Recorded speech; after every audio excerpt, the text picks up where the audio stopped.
Now let us see the different congruency criteria to show any two triangles to be congruent. As I have said, out of the 6 elements, only 3 elements are required to say whether the two triangles are congruent or not. So, which 3 elements combination will actually help us to know the two triangles are congruent or not, that we will be looking at.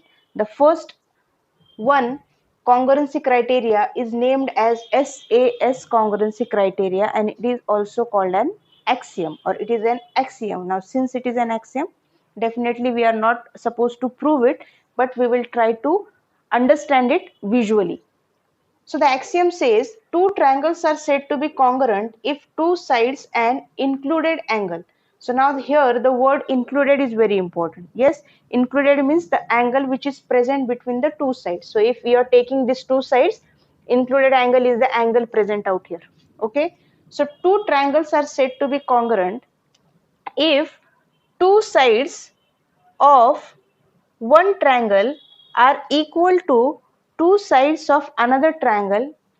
Also, the included angle of one triangle is equal to included angle of another triangle. Okay, it means ABC and DEF are congruent if AB is equal to DE, BC equal to EF, and angle B equal to angle E. The angle should be present between the two sides, isn't it?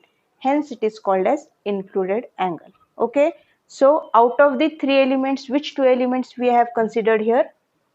2 sides and 1 angle, isn't it? Yes. So, 2 sides and 1 angle, and that angle has to be included. Then only we will be calling the two triangles as congruent by SAS congruency criteria. Even the name itself says the side, angle, side, which means the angle which you are taking as equal has to be present between the two sides. So by that order only you usually write the congruency criteria. Okay.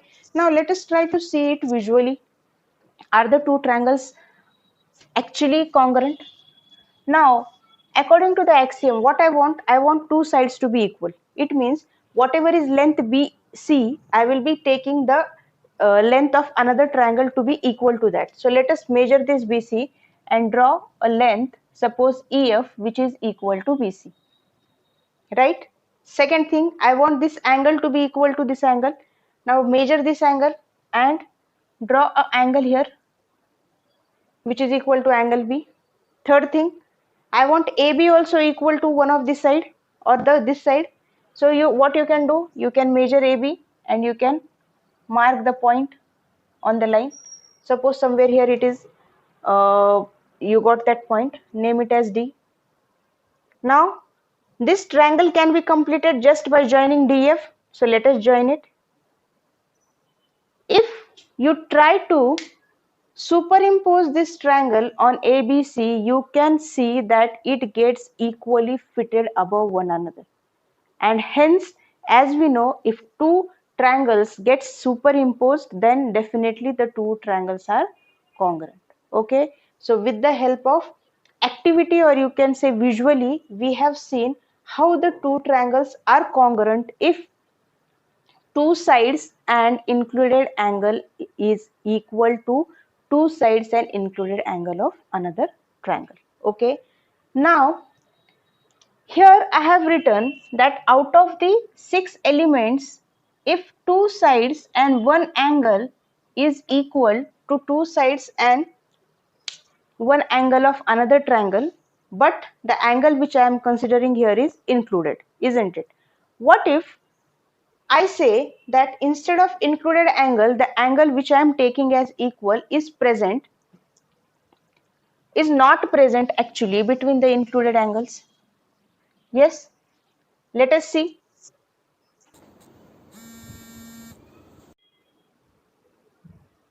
Now here I have taken, or in this axiom, two sides and included angle has, if they are equal, then we call the two triangles as congruent. What if the angle is not included? Will the two triangles be congruent? Yes. Suppose I am taking two triangles whose dimensions are, one side is 5 centimeter, another side is 4 centimeter. and the angle is 50 degree. Okay, so you have to draw two triangles with these dimensions. Now the condition is not specified whether this 50 degree angle has to be present between the two sides. Let us draw the first one. Suppose I am drawing a 5 centimeter line. Okay, further, suppose I am taking a right angle triangle here, or I am drawing a line like this. This is 4 centimeter, and the 50 degree angle I am taking it here. Fine. In second case, let me draw a 5 centimeter line. This 50 degree angle, now I am taking it here. Suppose this is your 4 centimeter and this is your 50 degree. Okay. Now, can you say that the two figures are congruent? If you try to superimpose one above the another, will it get fitted? Yes. From the figure itself, I can say that they will not get superimposed, isn't it? Yes. So what does it mean? It means that two figures, whenever you are taking the combination as two sides and one angle, it is compulsory that the angle which you are considering, it has to be included. Because if you are not taking the included angle, then the figures are not actually congruent. Yes, they will not get superimposed. It means, as I have said, the order tells us by what congruency criteria the two triangles are congruent. Therefore, whenever you are taking the combination as two sides and one angle, always the congruency has to be SAS, that is side, another side, and the angle between the side. But you cannot take it as two sides, one angle, or one angle, two sides. These two congruency criteria are actually not valid.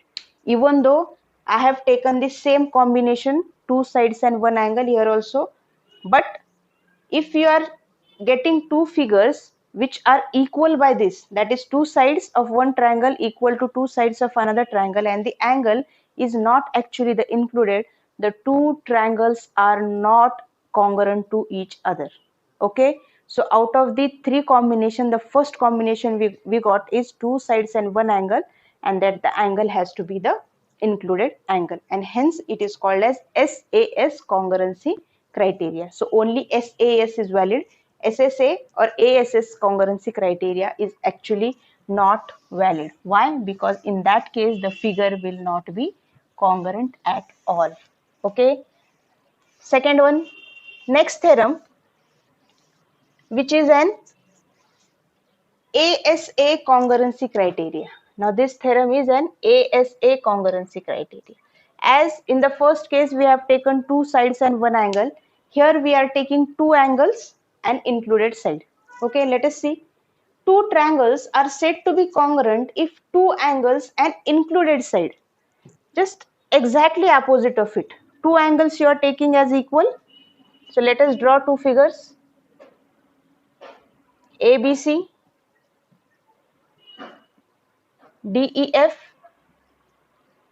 They are saying two angles has to be equal. It means angle B is equal to angle E. Angle C is equal to angle F. And included side is also equal to one another. Now included side here, it means the side which is connecting that two angles. That becomes the included side. In the previous case, it was the angle which is present between the two sides. Here, included side means the side which is connecting the two angles. So this side is connecting these two angles, whereas here EF is connecting these two angles. So if this is the condition, then the two triangles are said to be congruent. That is, triangle ABC is congruent to triangle DEF. Okay. Now since it is a theorem, we have to prove it, isn't it? Yes. So then how can we prove? The previous one was an axiom. As I have told you, whenever you are proving any theorem, whatever you have learned it previously, that you can make use of. It means if I can show these two triangles as congruent by SAS congruency criteria, then I can say that the two triangles are congruent, or I can derive the two triangles as congruent. Okay. So Here angle B is equal to angle E. This is your given information. Okay, so let us write down whatever is given.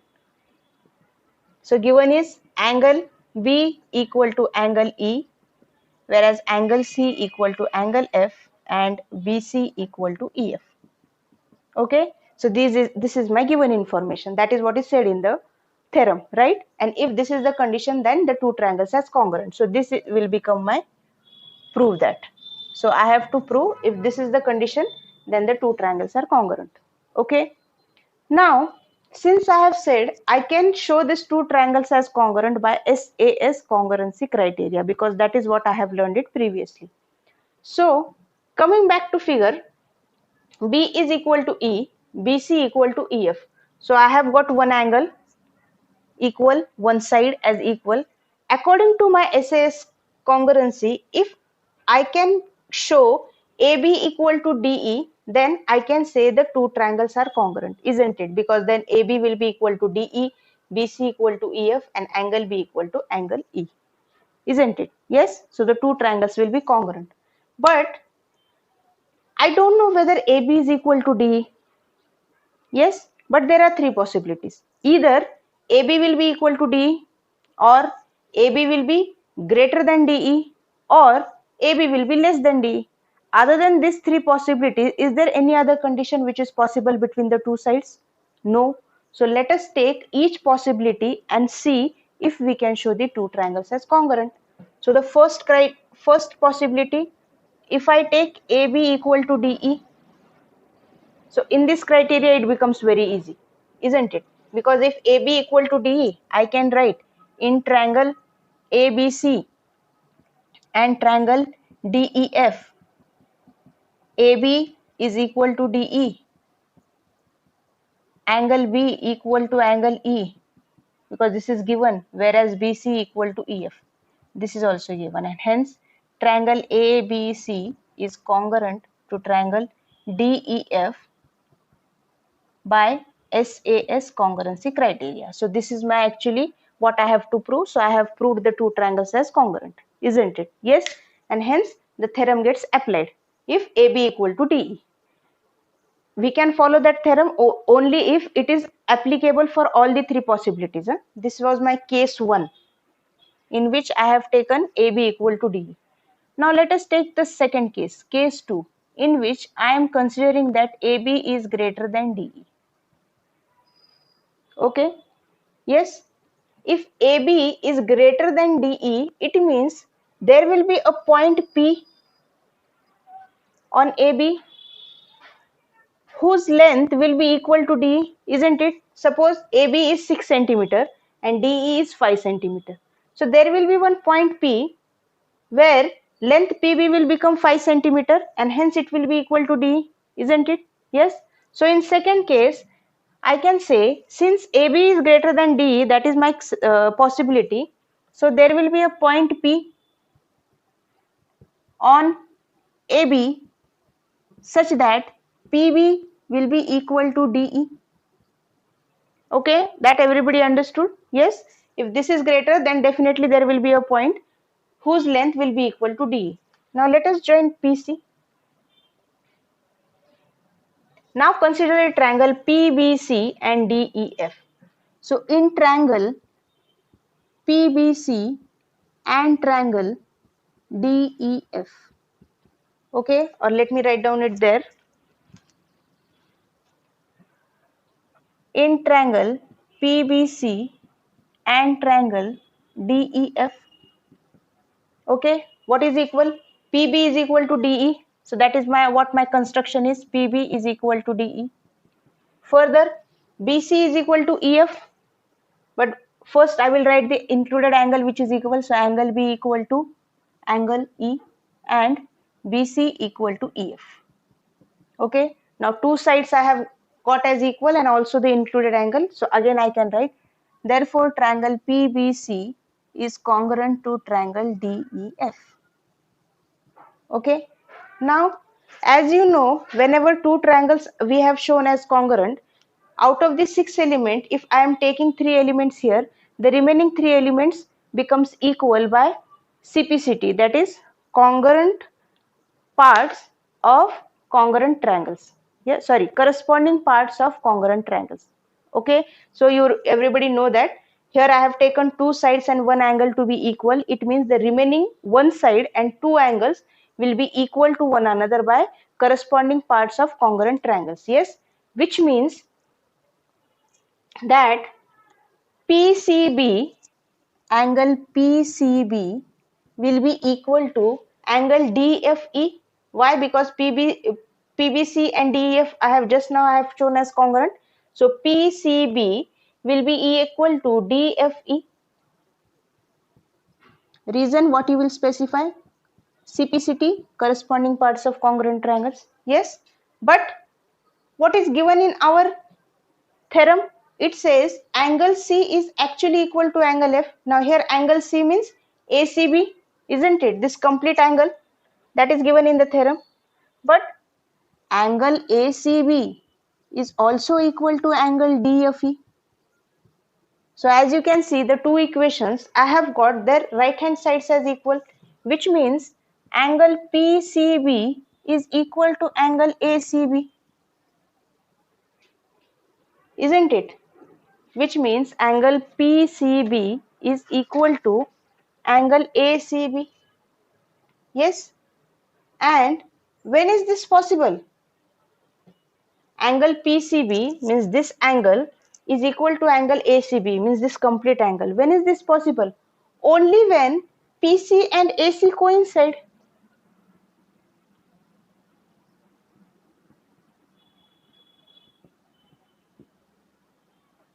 Yes, that is possible only when PC and AC are actually not two different lengths, but they are one and the same length. And hence, if they are the same length, what does it mean? It means point P is actually coinciding point A. So, the condition which I had taken, that is PB equal to D, is actually AB equal to D. Yes, and hence I can say that PC and AC are coinciding. Therefore, if I have taken the condition as PB equal to DE, what does it mean? It means actually AB is equal to DE. And if AB equal to DE, I already know that the two triangles are congruent. Okay. So what we did, if AB is greater than DE, I have taken one point on P such that PB equal to DE. Then I have shown these two triangles as congruent by SAS congruency. Why? Because PB equal to DE, BC equal to EF, and angle B equal to angle E. And if the two triangles are congruent by CPCT, PCB will be equal to DFE, but ACB is already equal to DFE. That was my given, and hence PCB and ACB are actually equal, and this will happen only when P coincides with A, which means if I am considering PB equal to DE, it means AB is actually equal to D. Okay, and the third case in which I will be taking AB is less than DE, this also you have to prove by the same possibility. In third case, now instead of taking point P here, I have to take point P here. Okay, so where I will take AB is less than DE, it means there will be a point P on DE such that P will be equal to AB. Again, show these two triangles as congruent, and then you will be getting PFE equal to ACB, but but ACB is equal to DFE, hence PFE and DFE will be equal to one another, and this will happen only when P coincides with D, and hence again you will be getting AB equal to D. So third case is actually similar to the second case which we have proved, just the point P will be present in triangle DEF. Okay, so this is the second theorem about ASA congruency, which says the two triangles are congruent if two angles and the included side of one triangle is equal to two angles and included side of another triangle. Now for SAS congruency, as we have checked that the order two sides and one angle, if it is present, then only the two triangles are congruent. Let us check the same possibility with respect to ASA congruency also. Okay, so now in ASA, what combination I am taking? Two angles and one side. Okay, So if the side is included, then the triangles are congruent. What if the side is not included? Yes, suppose I am taking two triangles. Yes, so this angle of one triangle is equal to this angle of another triangle, whereas this angle of one triangle is equal to this angle of another triangle. Here this side is equal to this side. Now as you can see, the side is not included, or here I will take. So as you can see, I have taken two angles which are equal to one another, but the side which I am taking equal, it is not present, or it is not connecting the two angles. Now in this case, can I say that the two triangles are congruent? Yes. Yes. Now by angle sum property, suppose I am taking this angle as 50 degrees. So this will also be 50. Suppose I am considering this angle as 50 degree. So this angle has to be 50 because they are equal. Similarly, this angle I am taking it as say 60 degree. So this angle will be 60. Yes. So 50, 60, which adds up to 110. It means what will be the value of the remaining angle? In this triangle it will be 70 degree. What about here? Here also it will be 70 degree. Yes. So what can you say? Now when I look at these two triangles, I have got two angles which are equal to one another, and also the side which is actually connecting the two angles I have got as equal. Isn't it? Yes. So what does it mean? It means whenever you are taking two angles and one side, it is not necessary that the side has to be included. Even if you take a side equal which is outside that two angles, or which is not connecting that two angles, still the two triangles are congruent. Why? Because by the angle sum property, the third angle automatically becomes equal to one another. And if the third angle is also equal, so definitely you are again actually proving it according to ASA congruency itself, isn't it? Yes. So which means in the combination of two angles and one side, if the side is included, yes, they are congruent, and if the side is not included, still the two triangles are congruent, which means ASA congruency is valid. Also SAA, in which the side is not included between the two angles, and also AAS, this combination is valid. But with respect to SAS, only SAS was valid. ASS or SSA was not valid. In this case, the angle has compulsory to be the included, but here it is not necessary that the angle has to be included. Even if the angle is not included, still the triangles are congruent. Why? Because due to angle sum property, the third angle automatically becomes equal to one another. Okay, fine. Now, as I say that the two triangles are congruent by when two sides and one angle which is included angle are equal, whereas when two angles and one side, where the side is included or not, still they are congruent. What if the combination I am taking is all three angles are equal? Okay, so let us check in this combination. If I am taking two triangles in which all the three angles are equal to one another, will the two triangles be congruent? Suppose I am drawing a triangle ABC. Okay, I am pushing this side BC a little bit inside. Okay, so this is my QR. Okay, similarly I am pushing this AB inside, so that I get length PQ. Whereas AC also I am pushing it little inside, so that I will get PR. Now all the three sides I have pushed inside, and if I compare, the angles are actually equal to one another, because when you are pushing, you are actually drawing the parallel one, isn't it? AC is parallel to PR, so definitely these two angles will equal. Similarly, these two angles are equal. As I can say that, as I can see that all the three angles of triangle ABC are equal to all the three angles of triangle PQR, isn't it? But are the two triangles congruent? Directly you can say that since they are not getting superimposed, definitely they are not congruent, isn't it? Yes. So what does it mean? Can I say that when the combination of three elements I am taking, and in that combination, if I am considering all the three elements to be angles, will the two triangles be said as congruent? Yes. No, they will not be said as congruent. What does it mean? It means A, A congruency criteria is not valid. Okay, which means A congruency criteria is not valid where three angles are equal, because you can draw n number of triangles with the same values of three angles where the dimensions are different. Okay, so until now we have seen two congruency criteria, and also we have seen which congruency criteria or which combination actually doesn't work.